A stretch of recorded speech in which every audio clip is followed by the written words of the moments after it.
Welcome back class 12th students. और आपको मालूम है कि हम लोग काफ़ी कुछ कवर कर चुके हैं magnetic effect of current and magnetism में।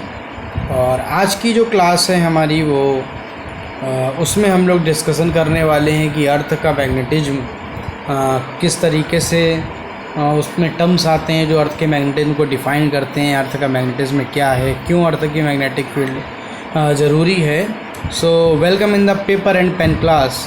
तो आज मैंने सेलेक्टेड करा क्योंकि थ्योरेटिकल पार्ट ज़्यादा है, तो इसमें एक पेपर एंड पेन क्लास करेंगे हम लोग।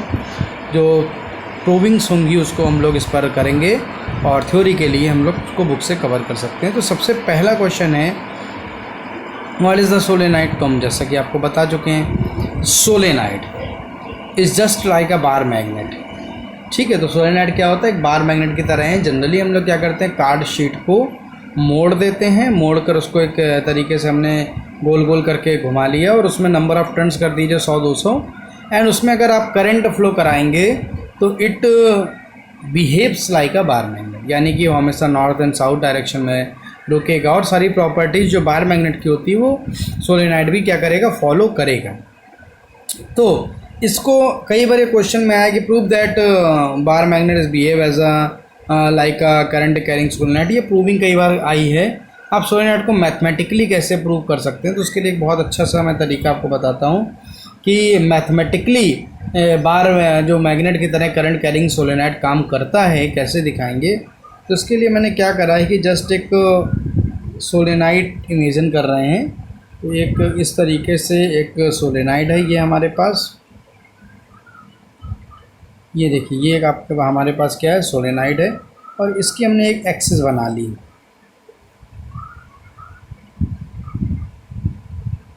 ये हमने एक एक्सिस क्या कर ली, एक्सिस बना ली यहाँ पर। ठीक है, और यहाँ पर हमने मान लिया कि जो ये इसका मान लेते हैं सेंटर होगा सोलेनाइड का, और इसकी जो टोटल लेंथ है सोलेनाइड की वो हम 2L मान के चल रहे हैं। इसको हमने 2L मान लिया है। ठीक है, यहाँ पर एक छोटा सा हमने सोलेनाइड का एलिमेंट ले लिया है। ठीक, एक dx लेंथ का एक हमने छोटा सा एलिमेंट ले लिया है और उसका जो सेंटर से सोलेनाइड का जो सेंटर है उससे डिस्टेंस हमने मान ली है कितनी है, x है। और अब इसको मान लेते हैं हम लोग, अगर इसको चाहें तो उसको पॉइंट कोई O कह दिया, और अगर हम लोग इसको थोड़ा सा नीचे ड्रॉ कर लें तो इससे r डिस्टेंस पे क्या मैग्नेटिक फील्ड होगी अगर हम लोग निकाल लें। और अगर वो मैग्नेटिक फील्ड कैसी आ जाए, वो मैग्नेटिक फील्ड किसी बार मैग्नेट से जो मैग्नेटिक फील्ड होती है उसके अगर बराबर आ जाती है तो हम मान के चलेंगे मैथमेटिकली हम लोग कह सकते हैं कि solenoid gives the magnetic field like bar magnet.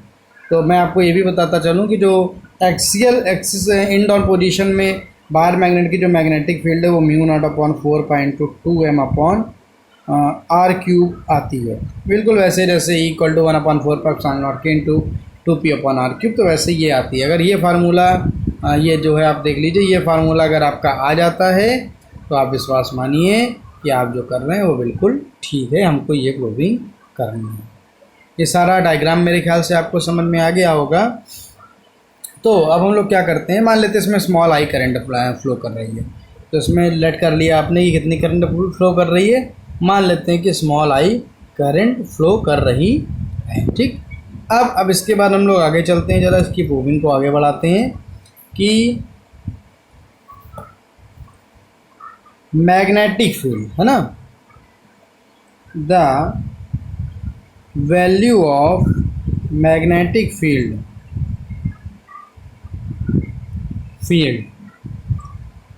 Eight P due to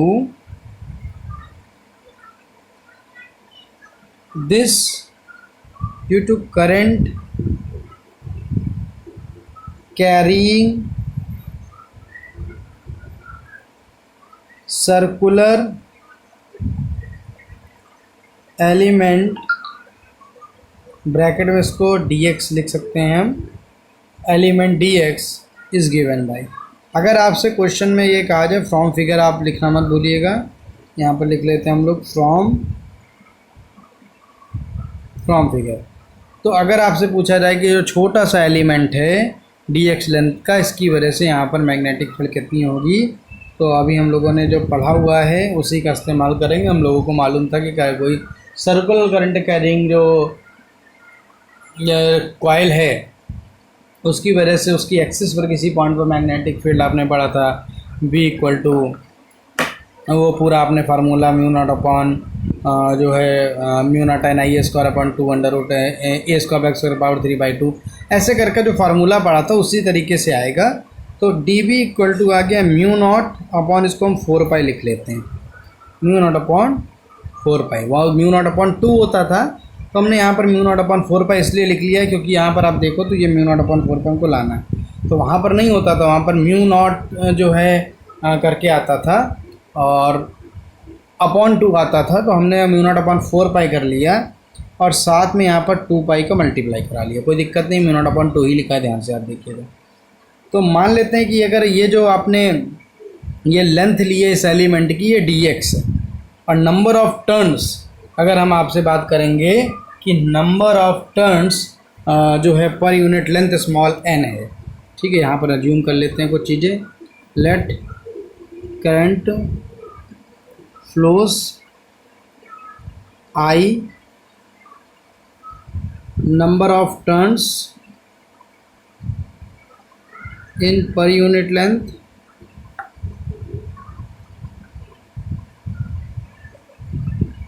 आपने स्मॉल n मान लिया। तो अगर हम आपसे पूछेंगे कि dx लेंथ में नंबर ऑफ टर्न्स कितने होंगे तो आप सिंपल से कह सकते हैं n dx होंगे।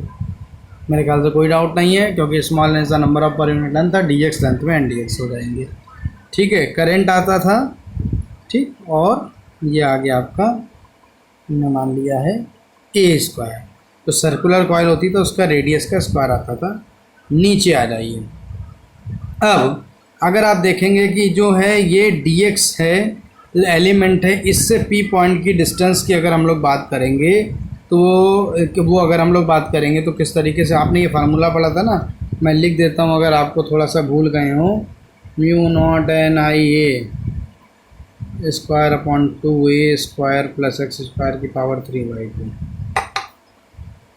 ये फार्मूला आपने पढ़ा था। b equal to mu naught n i A square upon 2a square plus x square की पावर 3/2, ये फार्मूला आपने पढ़ा हुआ है, वही लगा रहे हैं, यहाँ पर कुछ नया नहीं है।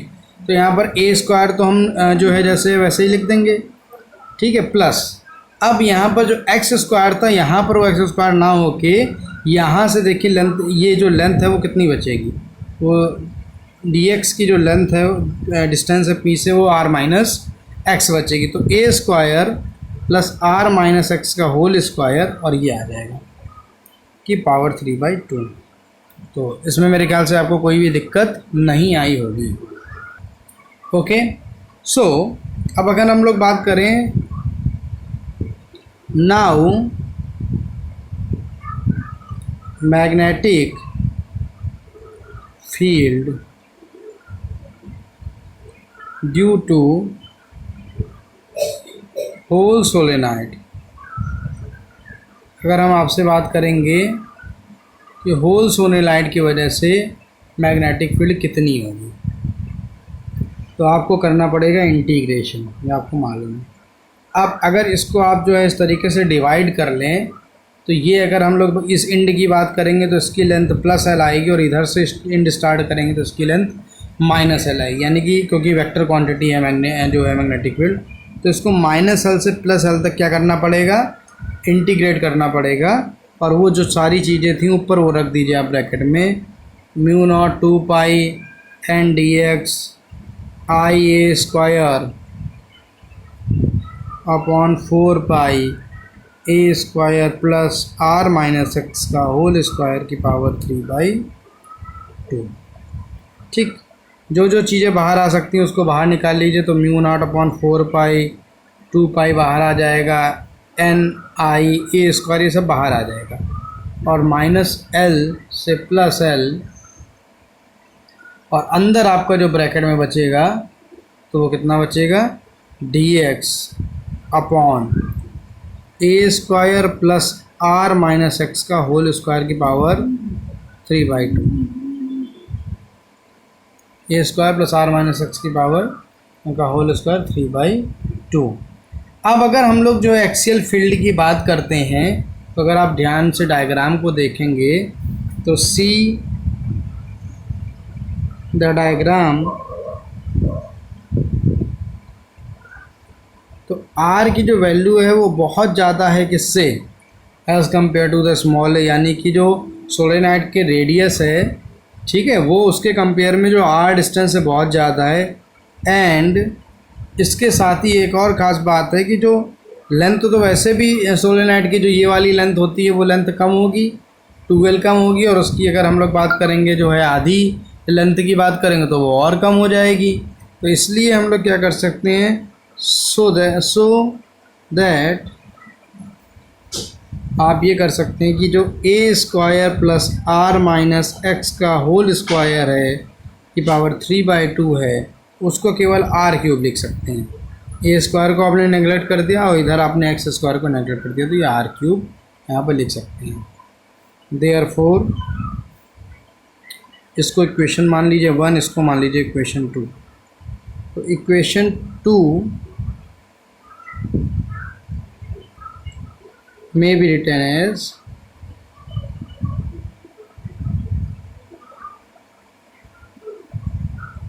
कैसे लिख सकते हैं इक्वेशन 2 को, हम लोग क्या लिख सकते हैं, b इक्वल टू म्यू, ठीक है, अपॉन 4 इंटू 2 स्क्वायर, ठीक है, और यहाँ पर जो इंटीग्रेशन -l से +l था वो dx अपॉन कितना हो गया, आर क्यूब यहाँ पर केवल आपका बचेगा।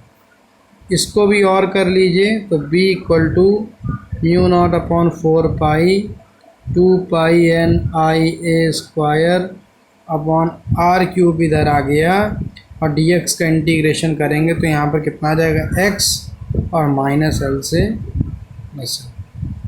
तो b इक्वल टू और करके लिखिए mu not upon 4 into 2 square upon are cube, ठीक। और आप इसको लिख सकते हैं upper limit minus lower limit l minus l, ठीक है ना। तो ये आपका यहाँ पर आ जाएगा कितना, 2l आ जाएगा। और अब म्यू नॉट अपॉन 4 तो कुछ नहीं करना, लिखा रहने दीजिए। अब देखिए क्या हम लोग कर सकते हैं, यहाँ पर ये आपका यहाँ पर क्या दिया हुआ है, n इंटू 2l कर लीजिए। अब ज़रा ध्यान से देखिएगा, 2 n इंटू 2l एक ब्रैकेट में कर लीजिए n, और ये जो l प्लस l 2l आ जाएगा ब्रैकेट में कर लिया, और इधर कर लीजिए आप जो है एक तरीके से IA स्क्वायर अपॉन कितना आ गया, आर क्यूब आ गया, ठीक है। अब इसको थोड़ा सा और हम चाहते हैं करेक्ट कर लीजिए, म्यू नॉट अपॉन 4 कर लीजिए। अब देखिए n इंटू 2l एक साथ कर लिया, ठीक है, और a स्क्वायर और पाई एक साथ कर लिया, पाई a स्क्वायर एक साथ कर लिया और 2 अलग कर दिया, अपॉन कितना हो गया, आर क्यूब, ठीक। अब इसी को ज़रा आप एरो मैंने बनाया है उसी की तरफ देखिएगा, तो इसको जो है और करके b equal to mu not upon 4 इसको n इंटू जो स्मॉल n इंटू 2l इसको आप कैपिटल N लिख सकते हैं। पाई a स्क्वायर का मतलब कितना हो गया जो है, और यहाँ पर शायद अभी जो i भी लिखा है 2i कर दीजिएगा, म्यू नॉट, ठीक है, पाई a स्क्वायर का मतलब एरिया हो गया, i हो गया इंटू 2, और ये कितना आ गया, आर क्यूब। क्यों, क्योंकि आपको मालूम है जो नंबर ऑफ टर्न्स हैं n 2l हो जाएंगे सोलेनाइड में, और जो एरिया है वो कितना हो जाएगा, पाई a स्क्वायर हो जाएगा, ठीक है। अब बस अब इसको लिए आप फाइनली इसको लिख सकते हैं b equal to mu not upon 4 into 2m upon are cube, since m जो होता है वो NiA के बराबर होता है, NiA NiA एक ही चीज़ होती है, प्रूफ हो गया। तो ये पूरा डेरिवेशन जो है, ये डेरिवेशन से एक बात समझ में आ जाती है कि जैसे बाहर मैग्नेट की एक्सियल मैग्नेटिक फील्ड होती है वैसे ही सोलेनाइड की होती है। That is why we can say the solenoid behaves like a bar magnet. So मैंने कहा था जैसा कि जैसे हम लोग आगे बढ़ेंगे तो अब यहाँ पर थ्योरेटिकल डिस्कशन आ जाता है। The question is what is the magnetic field lines. तो मैग्नेटिक फील्ड लाइंस वैसी इमेजनरी लाइंस हैं जो कि मैग्नेटिक फील्ड की डायरेक्शन को कॉन्टीन्यूअसली प्रेजेंट करती हैं। क्लियर हो गई बात। The lines of force of magnetic fields are those imaginary lines which continuously represent the direction of the magnetic field and the tangent drawn at any point on a line of force shows the direction of magnetic field at that point। तो जो भी magnetic field lines होती हैं उन पर अगर कहीं tangent हम ड्रॉ कर देते हैं तो वो सीधे सीधे मैग्नेटिक फील्ड की डायरेक्शन का दिखाता है। अब इसके बाद ये डायग्राम देखिए, तो यहाँ पर एक आपको सोलेनाइड जैसा ही आपको दिख रहा है, पॉजिटिव और निगेटिव आपको दिख रहा होगा, करंट फ्लो कर रही है, एक नॉर्थ पोल हो गया, एक साउथ पोल हो गया। तो हमेशा होता क्या है कि close curve magnetic field line जो बनता है नॉर्थ से शुरुआत होकर साउथ में जाता है। ठीक है, क्लियर हो गई बात। और इसी प्रकार आप भी डायग्राम दे सकते हैं, उसमें भी इसी तरीके से आपको यहाँ पर एक बार मैग्नेट की मैग्नेटिक फील्ड दिखाई है, ये भी नॉर्थ से साउथ मैग्नेटिक फील्ड होती है और वापस एक क्लोज कर्व है अंदर साउथ से नॉर्थ होकर वापसी करता है। फिर इसकी कुछ अपनी प्रॉपर्टीज हैं, जैसे the magnetic lines of force emerge from the north pole and following curved path enter the south pole and reach back to the north pole moving inside the path. यानी कि हमेशा क्लोज लूप बनते हैं magnetic field lines के, नॉर्थ से निकलती हैं, साउथ एंटर करती हैं, साउथ से नॉर्थ अंदर मूव करते हुए वापस अपनी पोजीशन में आती हैं। फिर दूसरा जो है कि two lines of force never interact और इंटरसेक्ट ईच अदर, एक दूसरे को कभी इंटरसेक्ट नहीं करती, क्योंकि अगर ऐसा करेंगे तो वहाँ पर दो डायरेक्शन आप एक ही पॉइंट पे बना सकते हैं, दो टेंजेंट ड्रॉ कर सकते हैं पॉइंट ऑफ इंटरसेक्शन पे, जो कि पॉसिबल नहीं है। तो ये ध्यान रखना है। तीसरा है कि हमेशा मैग्नेटिक पोल्स के पास मैग्नेटिक फील्ड स्ट्रॉन्गर होती हैं और जो लाइंस हैं वो क्लोज़र होती है। जैसे जैसे आप पोल से दूर जाएंगे वैसे वैसे मैग्नेटिक फील्ड लाइंस क्या हो जाएंगी, वीक हो जाएंगी और दूर दूर होती चली जाएंगी। हमेशा यूनिफॉर्म मैग्नेटिक फील्ड में as earth magnetic field place the lines of force are parallel and equidistance. हमेशा जब भी मैग्नेटिक फील्ड कैसी होगी, यूनिफॉर्म मैग्नेटिक फील्ड होगी, वहाँ पर जो लाइंस ऑफ फोर्स हैं वो हमेशा पैरेलल एंड इक्विडिस्टेंस होगी। तो ये कॉन्सेप्ट था मैग्नेटिक फील्ड लाइंस का। So the next topic is earth magnetic field. तो आपको मालूम होना चाहिए कि अर्थ क्या है, एक तरीके से बहुत ह्यूज मैग्नेट है। और अर्थ ह्यूज मैग्नेट क्यों बन रहा है? बिकॉज अर्थ जितना बाहर से आपको हार्ड दिखता है उतना अंदर से हार्ड नहीं है। यू ऑल नो दैट जो अर्थ के सेंटर या क्रोड जिसे कहते हैं कि आसपास का जो रीजन है वो बहुत गर्म है, और अर्थ सन का जो सरफेस है, जितना टेम्परेचर सन के सरफेस का है उतना ही टेम्परेचर अर्थ यानी कि अर्थ का जो सेंटर है उसके आसपास है। और अंदर जो भी जो रॉक्स वगैरह जो भी हो सब मॉल्टन स्टेट में है। तो मॉल्टन स्टेट में होने के कारण क्या होता है कि जब अर्थ अपनी एक्सिस पे रोटेट करती है तो वो जो लगातार जो है, ऐसे थ्योरीज में जो बहुत सारी आई हैं मैग्नेटिक फील्ड ऑफ अर्थ की, उनमें से एक थ्योरी सबसे जो मानी जाती है वो यही है कि जब अर्थ रोटेट करती है अपनी एक्सिस पर तो उसके कारण जो अंदर मैग्मा भरा है यानी कि जो मॉल्टन रॉक्स भरी हैं वो भी रोटेट करती हैं। और जब वो रोटेट करती हैं तो वो कन्वेंशनल करंट फॉर्म करती है, क्योंकि चार्ज उनके रोटेट करते समय चार्ज सेपरेट हो जाते हैं। चार्ज सेपरेट हो जाने की वजह से क्या होता है कि वहाँ पर कन्वेंशनल करंट फ्लो करती हैं, और वो करंट फ्लो करने के कारण ही अर्थ की एक ह्यूज मैग्नेटिक फील्ड बनती है। और यू नो वेरी वेल कि जो अर्थ की मैग्नेटिक फील्ड है वो हमको बहुत बाहर के खतरों से बचा के रखती है, खासकर जो कॉस्मिक रेस का अटैक होता है उनसे बचा के रखती है। इवन आपने देखा है कि नॉर्थ और साउथ पोल पे ऑरोरा बनते हैं। वो ऑरोरा कैसे बनते हैं कि जब सन से जो स्टॉर्म निकलते हैं, सन से जो आने वाले तूफान उठते हैं, वो जब अर्थ के पोल से के पास से गुजरते हैं तो अर्थ की मैग्नेटिक फील्ड से इंट्रैक्शन के कारण वहाँ पर आपको जो जिसे साउदर्न लाइट भी, नॉर्दर्न एंड सदर्न लाइट भी कहते हैं, तो आपको ग्रीन कलर की वहाँ पर लाइट्स दिखाई पड़ती हैं। सो मैग्नेटिक फील्ड बहुत इंपॉर्टेंट है। उस मैग्नेटिक फील्ड के कारण हम जो स्पेस के जो कुछ अनजान खतरे हैं उनसे बचे हुए हैं, खासकर कॉस्मिक रेस से। अब अर्थ के मैग्नेटिक फील्ड ये कैसे पता चला कि जब जनरली देखा गया कि अगर अर्थ में हम लोग गड्ढा करके कोई चीज़ को जैसे आयरन जैसी किसी चीज़ को अगर कुछ समय के लिए रख दे तो उसको जब वापस निकालते हैं तो it behaves like a magnet. ठीक है, so earth behaves as if a powerful magnet is placed within it, the south pole of the magnet being towards the earth north pole and the north pole towards the earth south pole. ठीक है, तो हमेशा क्या होता है कि जो किसी भी मैग्नेट का जो है एक तरीके से हम कह सकते हैं earth behaves as if a powerful magnet is placed within it, the south pole of the magnet become being towards the earth north pole. जो अर्थ का रियल में जो नॉर्थ पोल है उसके तरफ कैसा होगा बार मैग्नेट का। किसी अगर हम मान लेते हैं अर्थ को मैग्नेट मानेंगे तो उसका साउथ पोल है और नॉर्थ पोल पे अर्थ का साउथ पोल होता है। ये देखा गया है किस फैक्ट से, इस फैक्ट से जो दिया है इसमें सबसे पहला फैक्ट आता है a freely suspended magnetic needle stay in north south direction. अगर हम कभी भी किसी भी मैग्नेटिक निडल को कंपास को जिसे कहते हैं, रेयरली हम लोग क्या करें कि कभी भी कहीं भी अगर हम लोग हैंग कर दें फ्रीली तो हमेशा वो नॉर्थ साउथ डायरेक्शन में ही लगती है। अगर किसी आयरन के पीस को अर्थ में हम लोग दबा दें तो वो कुछ समय बाद मैग्नेट बन जाता है। और अर्थ में ऐसे भी कुछ पॉइंट है कि जहाँ पर क्या होता है कि न्यूट्रल पॉइंट है, यानी जहाँ पर नॉर्थ और साउथ जो है एक तरीके से पोल है, यानी कि जो पोलैरिटी आपस में जहाँ मिलती है तो उन पॉइंट को हम लोग न्यूट्रल पॉइंट मान के चलते हैं। ऐसे जनरली 10⁻⁴ टेस्ला है अर्थ की मैग्नेटिक फील्ड, ठीक है। तो क्या होता है कि ऐसे न्यूट्रल पॉइंट है अर्थ में जहाँ पर किसी और मैग्नेट को ले जाएं तो वहाँ पर नॉर्थ और नॉर्थ एक दूसरे को कैंसिल कर देंगे, वहाँ पर कुछ भी मैग्नेटिज्म महसूस नहीं होगा। ये कुछ चीज़ें हैं जो प्रूव करती हैं कि अर्थ की एक ह्यूज मैग्नेटिक फील्ड होती है। फिर इसमें कुछ इम्पॉर्टेंट और चीज़ें आती हैं, जैसे एक आप डायग्राम देख रहे होंगे बहुत अच्छा सा, कि एक अर्थ दिया हुआ है तो अर्थ का जो जियोग्राफिकल नॉर्थ पोल और जो जियोग्राफिकल साउथ पोल है तो वो बिल्कुल वर्टिकल लाइन में आप देख पा रहे होंगे। बट जब अगर अर्थ की मैग्नेटिक फील्ड की बात करते हैं तो जहाँ पर जियोग्राफिकल नॉर्थ पोल आता है अर्थ का, वहाँ पर मैग्नेट का साउथ पोल आता है, और जहाँ पर जियोग्राफिकल साउथ पोल है वहाँ पर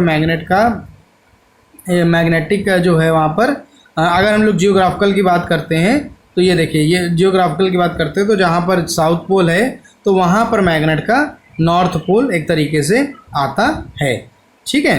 तो जनरली उसको डिफाइन करने के लिए कि अगर अर्थ खुद एक मैग्नेट है तो जनरली जो जियोग्राफिकल नॉर्थ पोल है तो अर्थ एज अ मैग्नेट, उसका magnetic north pole vertical line में नहीं है, वो जबकि 11.5 डिग्री के एंगल पे।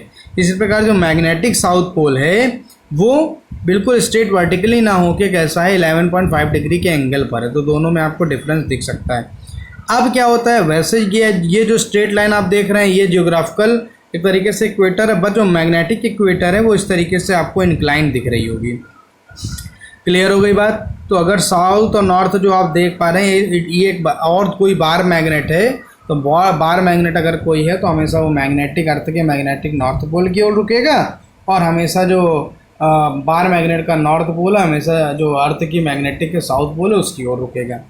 तो ये क्लियर हो गई बात। और ये जो एरो है हमेशा नॉर्थ की डायरेक्शन को दिखाते हैं। अब उसमें से कुछ डेफिनेशंस भी आ जाती हैं, जैसे the two places where the needle becomes perpendicular to the earth surface that is vertical are called the magnetic poles of the earth. ऐसी जगह पर जहाँ पर अगर कंपास को हम ले जाएं और वो बिल्कुल कैसे हो जाए, वर्टिकल हो जाएं, तो हम उसको ये मान के चलते हैं, कहते हैं कि वो वहाँ पर अर्थ के मैग्नेटिक नॉर्थ और साउथ पोल है। फिर इसके बाद क्या होता है कि जो लाइन मैग्नेटिक नॉर्थ और मैग्नेटिक साउथ को मिलाती है उसको हम लोग मैग्नेटिक एक्सिस ऑफ द अर्थ बोलते हैं। और ये मैग्नेटिक एक्सिस जो अर्थ से अर्थ की रोटेशनल एक्सिस है वो 11.5 डिग्री का एंगल बनाती है। फिर क्या खास बात है, the plane perpendicular to the magnetic axis of the earth and passing through the point where the magnetic needle is parallel to the earth surface intersects the Earth's spherical surface into circle. The circle is called the magnetic equator of the Earth. तो मैंने कहा ना, ये देखो आप देख रहे हैं कि जो अगर हम लोग जो मैग्नेटिक एक्सिस के परपेंडिकुलर अगर हम लोग लाइन ड्रॉ कर देंगे तो it is the part of magnetic equator. Okay, अब अगर हम लोग आगे की बात करते हैं तो अर्थ के जो मैग्नेटिक एलिमेंट्स हैं तो तीन बहुत इंपॉर्टेंट एलिमेंट्स एग्जाम में आते भी हैं। सबसे पहला होता है एंगल ऑफ डिक्लाइनेशन, एक होता है एंगल ऑफ डिप और मैग्नेटिक इंक्लाइनेशन, और फिर लास्ट में horizontal component of the intensity of earth magnetic field. तो what is the angle of declination? तो at any place the acute angle between the magnetic meridian and the geographical meridian is called the angle of declination. ठीक, तो अब question आपके मन में आया कि भाई मैग्नेटिक मेरिडियन क्या है और जो है जियोग्राफिकल मेरिडियन क्या है। तो मैग्नेटिक मेरिडियन क्या है? The vertical plane passing through the axis of a magnetic needle suspended freely through its centre of gravity and at rest under earth field is called the magnetic meridian. यानी जो भी magnetic needle के vertically जो भी plane पास होता है उसको magnetic meridian कहते हैं। इसी प्रकार जो जियोग्राफिकल नॉर्थ और साउथ पोल को मिलाने वाली लाइन के परपेंडिकुलर जो भी जो है प्लेन पास होता है उसको जियोग्राफिकल मेरिडियन बोलते हैं। और इसी मैग्नेटिक मेरिडियन और जियोग्राफिकल मेरिडियन के बीच के एंगल को एंगल ऑफ डिक्लाइनेशन भी कहा जाता है। देन फिर नेक्स्ट आता है एंगल ऑफ डिप और magnetic inclination. Angle of dip at a place is the angle between the direction of earth magnetic field and the horizontal in the magnetic meridian at that place. यानी कि हमेशा angle of dip की बात क्या करते हैं कि हमेशा जो अर्थ की मैग्नेटिक फील्ड की डायरेक्शन है, इस तरीके से आप देख पा रहे हैं ये अर्थ की मैग्नेटिक फील्ड की डायरेक्शन है। अगर कोई हॉरिजॉन्टल लाइन जो एंगल बनाती है उसको हम लोग क्या बोलते हैं, एंगल जो है ऑफ डिप बोलते हैं। यानी कि मैग्नेटिक इंक्लाइनेशन का मतलब हो गया तो जो मैग्नेटिक एक्सिस हॉरिजॉन्टल से जो एंगल बना रही है उसको हम लोग बोलते हैं एंगल ऑफ डिप बोलते हैं। और हमेशा वर्टिकल पर ये एंगल ऑफ डिप 90 डिग्री हो जाता है और हॉरिजॉन्टल पर हमेशा कैसा हो जाता है, 0 डिग्री हो जाता है। वर्टिकल का मतलब इस तरीके से अगर आ गया तो 90 डिग्री और ऐसे हो गया तो 0 डिग्री। फिर आती है अगली बात हम लोग करते हैं तो horizontal component of the intensity of earth magnetic field. तो horizontal component of earth magnetic field क्या हो गया, तो आप इसको एक डायग्राम में देखेंगे। ये देखिए एक डायग्राम है। इस डायग्राम में अगर आप देखेंगे तो यहाँ पर हमने क्या करा है, ये देखिए कोई मैग्नेटिक निडल है, नॉर्थ और साउथ कंपास में आपको दिख रहे होंगे आराम से। और अभी हमने इसी से जो एंगल थीटा बनाते हुए जो जा रहा है इसको हॉरिजॉन्टल कंपोनेंट मैग्नेटिक का बोल दिया और ये जो नीचे आ रहा है इसको वर्टिकल कंपोनेंट ऑफ मैग्नेटिक बोल दिया। अब इसका जो दूसरा जो प्लेन है जियोग्राफिकल नॉर्थ है जिसे कहा है हमने, और जिससे नीचे वाले को जियोग्राफिकल साउथ कहा है। तो मैग्नेटिक एक्सिस से जो प्लेन पास हो रहा है मैग्नेटिक मेरिडियन है ये वाला, ठीक है। जो जियोग्राफिकल मेरिडियन है जियोग्राफिकल एक्सिस से पास होता है। क्लियर हो गई बात। तो अब देखिए जियोग्राफिकल नॉर्थ और मैग्नेटिक नॉर्थ के बीच का जो एंगल है वो अल्फा दिख रहा है जिसे एंगल ऑफ डिक्लाइनेशन कहते थे। और मैग्नेटिक नॉर्थ देखिए और जो मैग्नेटिक एक्सिस है अर्थ की मैग्नेटिक रिजल्टेंट मैग्नेटिक जो एक्सिस है उसके बीच का एंगल थीटा आपको दिख रहा है जिसे आप बोलते हैं मैग्नेटिक इंक्लाइनेशन हम लोग कहते हैं। तो horizontal component is the component of earth magnetic field in the horizontal direction in the magnetic meridian. और मैग्नेटिक मेरिडियन में जो भी हॉरिजॉन्टल जो एक्सिस पास हो रही है उसको हम लोग जो है हॉरिजॉन्टल कंपोनेंट बोलते हैं। अब आपको अगर जो मान लेते हैं रिजल्टेंट मैग्नेटिक फील्ड BE दिया हुआ है, magnetic field of earth BE है, तो हॉरिजॉन्टल कंपोनेंट कितना हो जाएगा इसका BH हो गया और वर्टिकल कंपोनेंट कितना हो जाएगा BV हो जाएगा। तो अब देखिए अगर आप ध्यान करेंगे तो BH को हम लोग जो है BE cos थीटा लिख सकते हैं और BV को BE sin थीटा लिख सकते हैं।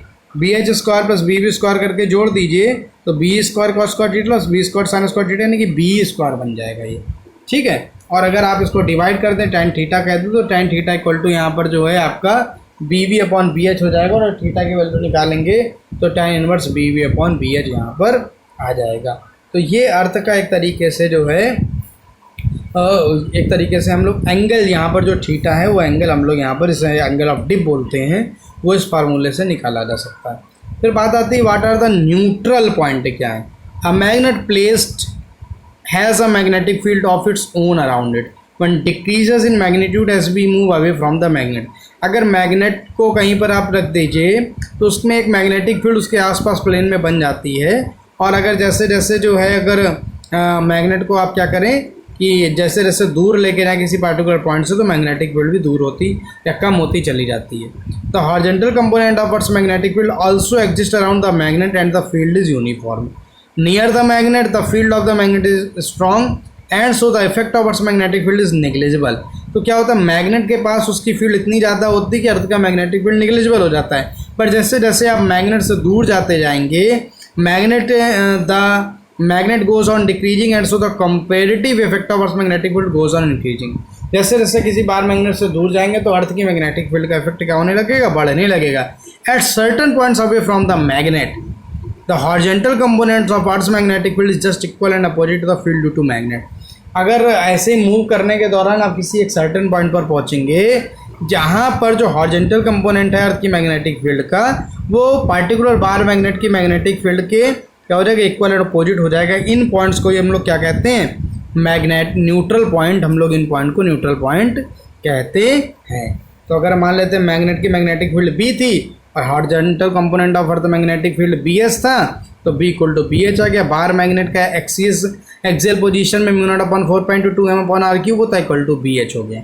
यानी इस कंडीशन में न्यूट्रल पॉइंट आपको मिलेगा।